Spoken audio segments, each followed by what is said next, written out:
अच्छा, तो हम बात कर रहे थे स्टेटस और फ्लैग रजिस्टर्स की।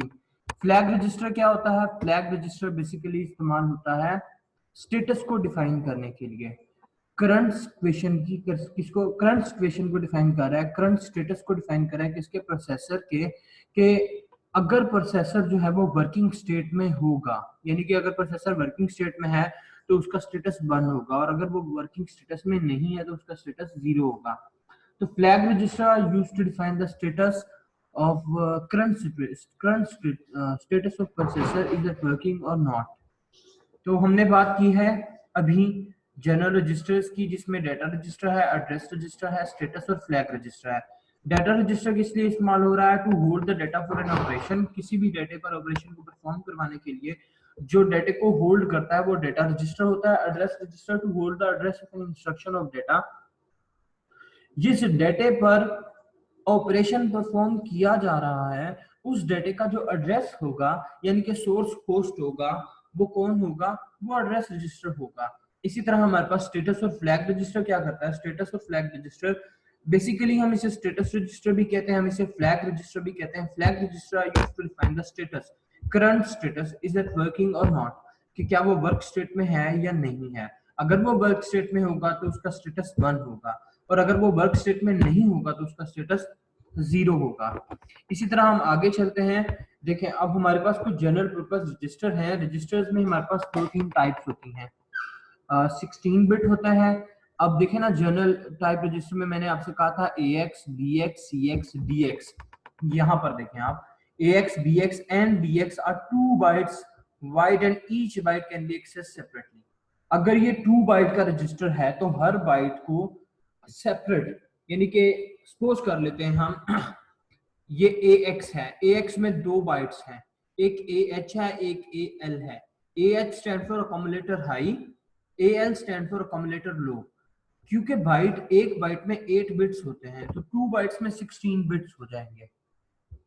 तो ये जो AH होगा हमारे पास, ये 8 बिट का होगा, और AL हमारे पास 8 बिट का होगा। जिन्हें हम कंबाइन करेंगे तो हमारे पास AX अकोमोलेटर रजिस्टर में 2 चीजें आएंगी।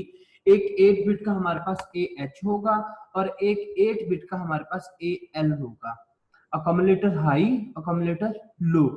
इसी तरह BX है, BH, BL, base high, base low, counter high, counter low, और डेटा हाई, डेटा लो।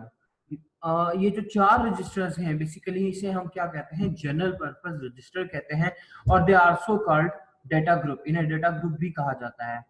अच्छा, these register are used as a memory pointer. कौन से रजिस्टर? ये पॉइंटर रजिस्टर्स। इन्हें हम क्या कहते हैं? Pointer register.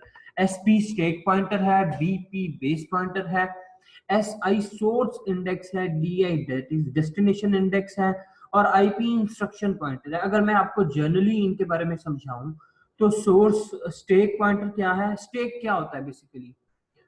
स्टैक बिल्कुल ऐसे ही होता है जैसे बॉल्स का डब्बा होता है last in first out, LIFO कहते हैं हम स्टेक को, ठीक है। यानी कि जो चीज सबसे लास्ट में डाली जाएगी वो चीज सबसे पहले निकाली जाएगी। स्टेक पॉइंटर को या स्टेक को अगर आपने समझना हो तो इस तरह से कर लें, आपका कंप्यूटर वर्किंग स्टेट में है, वो 3-4 काम कर रहा है, सोन जो भी आप उसमें कर रहे हैं, लेकिन क्या होगा लास्ट में सबसे, यानी कि जो आप काम कर रहे हो उसी दौरान एक एरर जनरेट हो गया। वो किसी तरह का भी एरर हो सकता है, तो उस एरर को जनरेट होने में हमारे पास सबसे पहले हमें क्या करना होगा? उस एरर को रिजॉल्व करना होगा। तो स्टैक पॉइंटर है, बेस पॉइंटर है, सोर्स इंडेक्स है, डेस्टिनेशन इंडेक्स। अच्छा, सोर्स इंडेक्स क्या करता है? सोर्स इंडेक्स जहां से डेटा आ रहा है, डेस्टिनेशन इंडेक्स जहां पर डेटा जा रहा है। I am sorry. और इंस्ट्रक्शन पॉइंटर। इसी तरह हमारे पास अगर हम बात करें 6 स्टेटस 3 कंट्रोल 7 अनयूज्ड, ये फ्लैग रजिस्टर है हमारे पास। फ्लैग भी हाई होता है, लो होता है। इसी तरह हमारे पास segment register are used as a base address for the segment.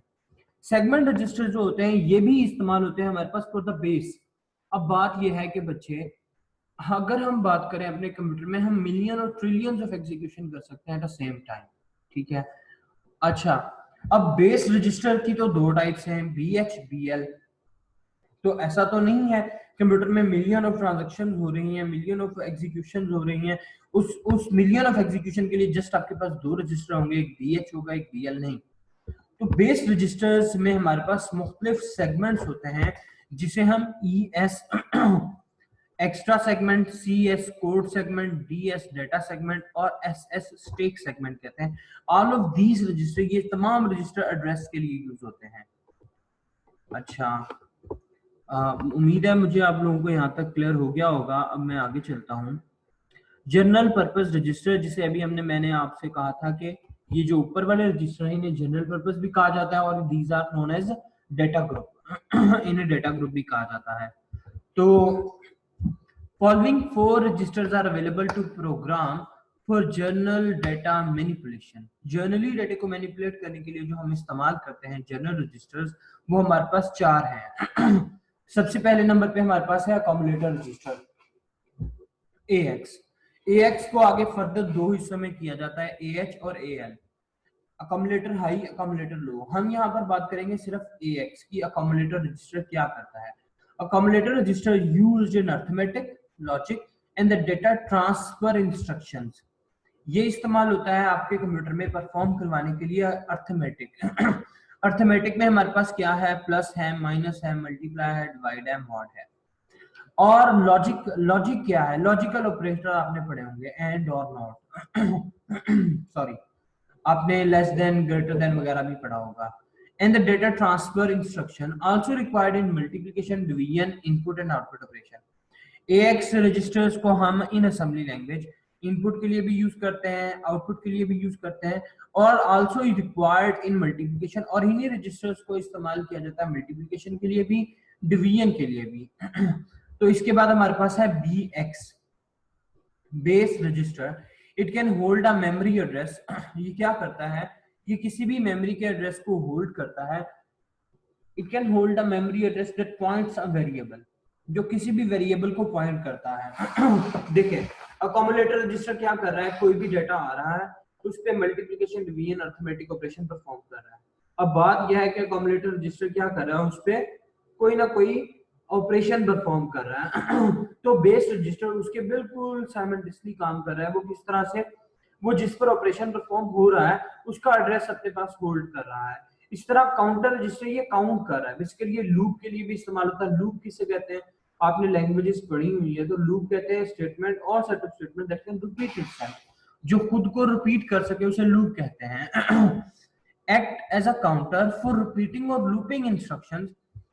Count करने के लिए, रिपीट करने के लिए और looping instruction. These instruction automatically repeated and the decrement CX are quit when equals to 0। जब CX रजिस्टर क्या करता है? क्विट कर देता है जब इंस्ट्रक्शन 0 के, यानी कि जब स्टेटस 0 हो जाता है। फ्लैग रजिस्टर्स के साथ इसको आप करें। Data register, it has a special role in multiply and divide operation. इसका स्पेशल रोल है मल्टीप्लाई और डिवाइड में। Also use in input and output.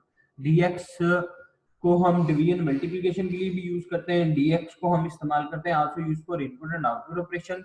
और DX also use to hold the data. ये डेटा को होल्ड भी करता है। ठीक है, ये हमने शुरू में ऊपर बात पढ़ी है होल्ड करने वाली। सेगमेंट रजिस्टर्स की बात करते हैं।